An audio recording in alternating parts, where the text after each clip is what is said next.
आपको लगता होगा कि अभी हम बच्चे हैं, हमारे पे रूल थोपे जा रहे हैं। देखो मैं आपको एक बात बताता हूँ, गुरु की और माता पिता की स्वतंत्रता, गुरु और माता पिता की जो स्वतंत्रता होती है उससे बड़ी स्वतंत्रता कोई नहीं है। अगर आप गुरु के अधीन हैं और गुरु की स्वतंत्रता कर रहे हैं, अपने माता पिता के रूल रेगुलेशन फॉलो कर रहे हैं, तो इससे बड़ी स्वतंत्रता कोई नहीं है। बाकी समाज आपको उस भाव से कभी नहीं देखेगा जिस भाव से आपके माता पिता और आपके गुरुजन देख रहे हैं। आपका कॉन्स्टिट्यूशन क्या है? आपके कॉन्स्टिट्यूशन निर्माता कौन है? आपके माता पिता, आपके गुरुजन। इसके बाद देखो मैंने कुछ लाइन लिखी हुई है।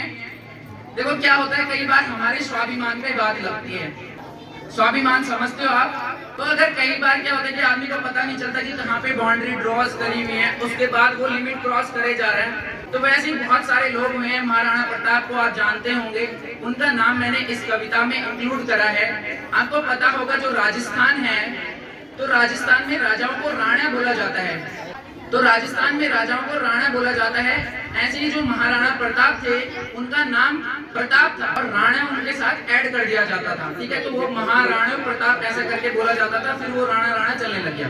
तो यहीं पे मैंने 2 लाइन्स लिखी हुई हैं, तो आप ये धैर्य से सुनेंगे, मैं ये आशा करता हूँ। ठीक है, इसके बाद मैं अपनी वाणी को विश्राम दूंगा। तो कविता का विषय है स्वाभिमान सर्वोपरि। तो आप अपने जीवन में ना स्वाभिमान को सर्वोपरि रखना। तो मैं शुरू करता हूँ। अंबर भी कम पड़ जाते हैं, अंबर भी कम पड़ जाते हैं, तूफान जब अपनी पर आते हैं। अंबर भी कम पड़ जाते हैं, तूफान जब अपनी पर आते हैं। जिनकी बाजुओं में हो जान, वो थोड़ी ना उड़ने से कतराते हैं, वो थोड़ी ना उड़ने से कतराते हैं। शांत स्वभाव देख समंदर का, शांत स्वभाव देख समंदर का, जो सीधे उसमें उतर जाते हैं, जो सीधे उसमें उतर जाते हैं। रौद्र रूप देख सुनामी में, रौद्र रूप देख सुनामी में, मीलों दूर से ही डर जाते हैं, मीलों दूर से ही डर जाते हैं। ये जीवन है कितना, ये जीवन है कितना, किसी को मालूम नहीं।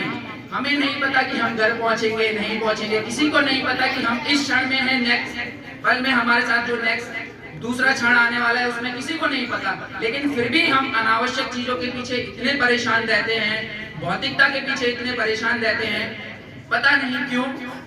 ठीक है, पर दुनिया ने ऐसे चलना है तो हम भी इसीलिए चल रहे हैं। तो इसी पे ये लाइन है कि ये जीवन है कितना, किसी को मालूम नहीं, फिर भी न जाने कैसे लोग निज स्वाभिमान पर आने पर चुप रह जाते हैं। फिर भी न जाने लोग निज स्वाभिमान पर आने पर चुप रह जाते हैं।